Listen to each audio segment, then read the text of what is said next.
The Thought Seed. Jason Blake was an ordinary man with an ordinary life, an accountant by day, a Netflix binger by night.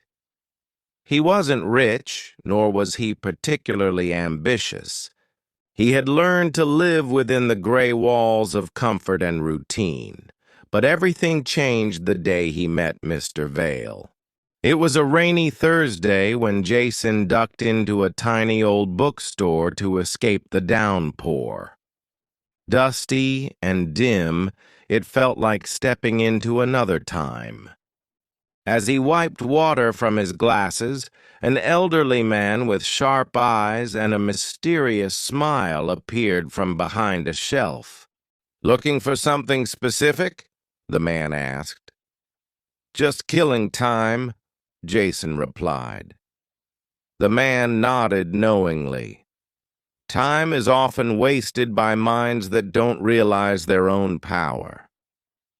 Jason raised an eyebrow. "What's that supposed to mean?" The man didn't answer immediately. Instead, he handed Jason a small book. The cover was blank. "Take it, read it, but only if you're ready to change everything." Curious but skeptical, Jason took the book home. That night, he opened it. Inside was a single sentence on the first page. "Your mind is everything. What you believe, you become." Something stirred inside him, a spark. He turned the page, and that's when the words began to glow. The shift.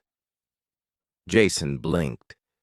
The words on the page shimmered like sunlight on water.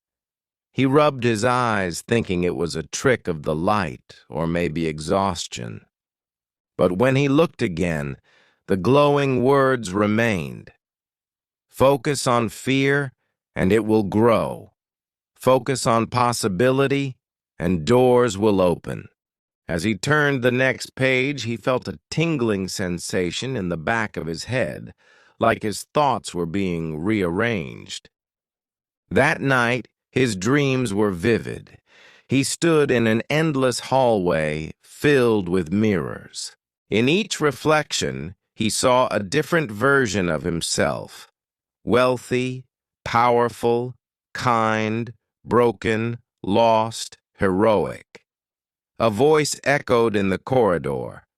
"The version you become is the one you feed." Jason woke up sweating. It was 3:33 a.m. Something about that number chilled him. He glanced at the book on his nightstand.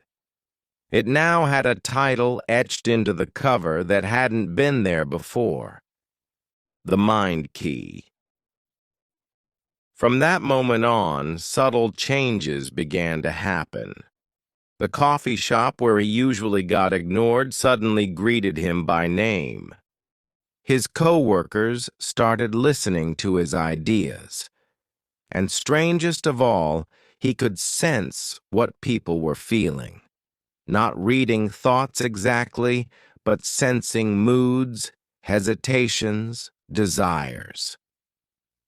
He found himself wondering, is this real? Or am I going crazy? But deep down, something told him this was just the beginning. The unlocking. Over the next few days, Jason tested the strange shifts in his reality. He focused on confidence before meetings, and people seemed magnetized to his words. He imagined finding a parking spot right outside his building, and there it was, every time, just like that. But the changes weren't all convenient. One evening, on his walk home, a man bumped into him on the sidewalk. Just a split second of eye contact, and Jason was overwhelmed by a wave of anger and fear that wasn't his own. The man kept walking, but Jason was left breathless, heart racing. It was like he'd absorbed someone else's panic. That night, he returned to the mind key. The next chapter had appeared on its own. Power without control is chaos. You must learn to guard your thoughts, or they will guard you. Beneath it, an instruction. To move forward, you must clear the noise, silence the world, and enter your mind. Unsure of what that meant, Jason decided to meditate for the first time in his life. He sat on his apartment floor, eyes closed, trying not to think, which was like trying not to breathe. But after a few minutes, something shifted. The city noise dulled, his thoughts grew distant, and in that silence, he heard a whisper. A voice not his own. You're awakening, but they'll come for you when they feel the shift. Be ready. His eyes snapped open. Who were they? And what had he just unlocked? The Watchers. Jason couldn't shake the voice from his mind. They'll come for you when they feel the shift. He tried to go about his normal routine, but the world felt altered.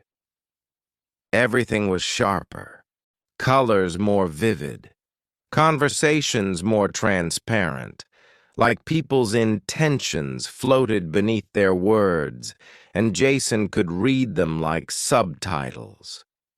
It wasn't just awareness anymore. It was connection. On Friday morning, he noticed a black car parked across the street from his apartment. It was still there when he came back from work. Engine off, windows tinted. No one came out, just watching. That night, the book added a new page. The Watchers sense change. Not all who awaken are welcomed. Trust your mind. Shield your energy.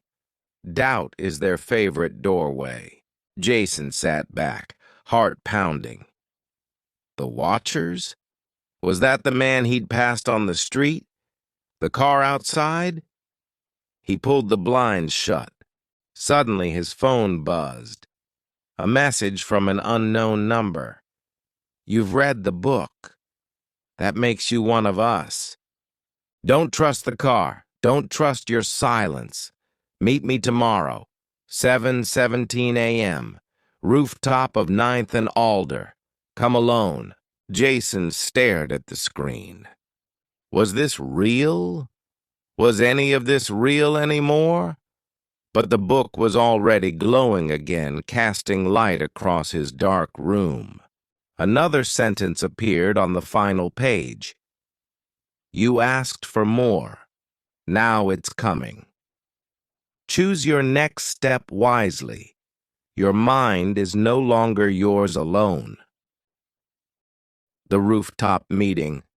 Jason barely slept. By the time the sun cracked the horizon, he was already on his way to 9th and Alder. His hands were clammy. His mind raced. Who sent the message? Who else knows about the book? And what did they mean? My mind is no longer mine alone. At 7:17 a.m. sharp, Jason stepped onto the rooftop. A woman stood there, silhouetted against the rising sun. Long coat, dark boots, sharp eyes that looked like they'd seen too much. She turned as he approached. Jason Blake, she said, not as a question. You opened the book. That's rare. Jason hesitated. Who are you? They call me Mina. I'm like you, someone who woke up. She stepped closer. But I didn't get to choose when the Watchers came. You still have a chance. Jason held up the book. What is this? Why is it doing things to me? Mina glanced at it. The mind key doesn't do anything to you. It shows you what was always there. Your thoughts shape reality. Your fears feed predators. Your mind is a weapon and a door. A door to what? She looked at him, serious. To everything, but also to them. Suddenly the air shifted, cold, heavy, like static before a lightning strike. Mina's head snapped to the side. They're here! From the rooftop door, 3 figures emerged. They wore black suits with no features, their faces smooth like masks made of smoke. No eyes, no mouth, just presence. Jason's knees buckled. Mina stepped in front of him. Focus, Jason. Don't think fear. Don't feed them. But it was too late. One of the watchers raised a hand, and Jason's mind was suddenly flooded with noise. His doubts, regrets, guilt, all screaming at once. He fell to his knees, clutching his head. Jason, Mina shouted, you have to take control. Say it. My mind is mine. He gasped, barely whispering. My mind is mine. The watchers paused. He said it again, louder. My mind is mine. The moment he said it with certainty, a pulse of energy exploded from his chest. Bright, white, raw. The watchers vanished. Jason collapsed, breathing hard, the rooftop spinning. Mina knelt beside him, a faint smile on her face. Now you're ready. Jason lay on the rooftop, heart pounding, the echo of the watcher's presence still lingering in the air like smoke after fire. Mina stood over him, calm but alert. You did well. Most don't survive their first encounter. Jason sat up slowly. What were they? Manifestations of collective fear, parasites of thought. They can't touch you unless you invite them with your mind. Jason looked at his hands, still tingling. That blast. I didn't mean to do that. You didn't have to, Mina said. The mind is pure potential. The book just unlocked your access to it. But to use it properly, you need training, discipline. Otherwise, it'll burn you alive from the inside. She pulled something from her coat, an old rusted key. She pressed it into his palm. Tonight, 11:11. Go to the old subway tunnel under 5th Street. Use this. Jason stared at the key. It was warm, almost pulsing. What's down there? He asked. She looked him dead in the eyes. The mind forge, where thoughts are sharpened, where fears are faced. It's where we make us. That night, Jason stood at the entrance of the forgotten subway tunnel. The street above was quiet, the city asleep. He held the key tightly, then stepped into the darkness. The tunnel pulsed with a strange energy. Lights flickered. Echoes whispered things he wasn't sure he'd ever said aloud. And at the end of the corridor, a massive iron door waited. He inserted the key. It clicked. The door groaned open, and what lay beyond defied logic. Floating stairways, rooms built from memory, voices made of light, other minds, training, building, breaking and rebuilding themselves. This was no place. This was a plane of thought. Jason had crossed into the forge, training the unseen. The mind forge didn't obey the rules of reality. Gravity bent in spirals. Thoughts became objects. A man meditated mid-air, his breath forming symbols in the space around him. A woman walked through a wall of flame, emerging untouched. Everyone here was doing the impossible, with nothing but focus. Jason stepped forward, and the door vanished behind him. Mina appeared beside him, not walking but shifting, as if her mind moved faster than space. This is the forge. Everything here responds to thought, will, and emotion. Be careful what you believe, because it will become true. Jason tried to keep his mind clear, but a stray fear crept in. What if I fall? Immediately, the ground beneath him vanished, and he dropped. He landed hard on a floating platform below. Mina was already there, arms crossed. You see? Your mind built that drop. Control is everything here. He stood, breathing heavily. How do I stop my mind from thinking bad thoughts? You don't stop them, she said. You master them. She motioned to a doorway made of black mist. Your first test is in there. Jason stepped through and found himself in his childhood home. Except it was cracked, dark, and flickering like an old film reel. He heard yelling, his father's voice, harsh, cold. The memory came rushing back. The night his dad told him he'd never be good enough. Then he saw it, his younger self, cowering in a corner. Suddenly, a monstrous version of his father appeared, towering and twisted, eyes glowing with shame and fear. Mina's voice echoed faintly in the room. To move forward, you must reclaim your mind. You can't run from the pain. You must rewrite it. Jason stepped forward. The monster growled. He clenched his fists. This memory doesn't own me. The moment he said it, light burst from his chest again. Only this time, it was steady, calm. The monster screamed as it dissolved into dust. The room brightened. His younger self looked up and smiled. Then everything faded, and Jason found himself back in the forge. Mina was smiling too. You just reforged a part of yourself. You're not who you were anymore. Jason looked at his hands. They were glowing faintly now. What's happening to me? He asked. She nodded. You're becoming.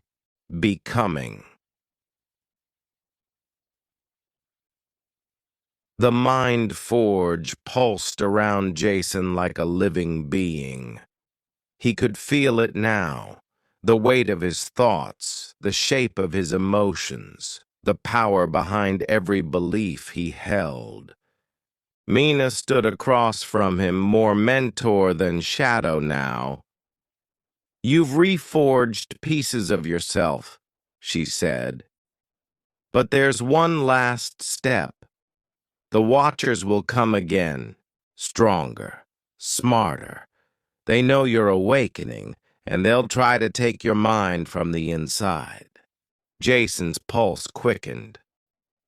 What do I do? She stepped forward, placing a hand over his chest. You remember who you are, not the story the world told you, not your fears, not the limits, just you. The unfiltered, unstoppable version. Suddenly, the sky in the forge split open. The Watchers returned, this time in a swarm, their smokeless forms whispering every doubt Jason had ever known. You're not ready. You're still broken. You're pretending. Jason dropped to one knee as the voices pressed in. But something inside him lit up. Not fire, not force, but truth. He stood slowly, voice steady. My mind is everything. What I believe, I become. And I believe I am free. The light around him exploded, not in chaos, but in peace. The watchers screamed, unraveling into nothing. The forge shook, then grew silent. Mina smiled. "You've done it." Jason looked around. The forge was dissolving, not in destruction, but in release. He wasn't meant to stay here. He was meant to live it. Back in his world, Jason opened his eyes in his apartment. No book, no glow, just silence. But something had changed forever. He saw the world with new eyes. Every conversation, every problem, every limit, now a reflection of his inner state. And in that quiet, he heard a final whisper in his mind. "You are not the watcher. You are the writer." He smiled and began his new story.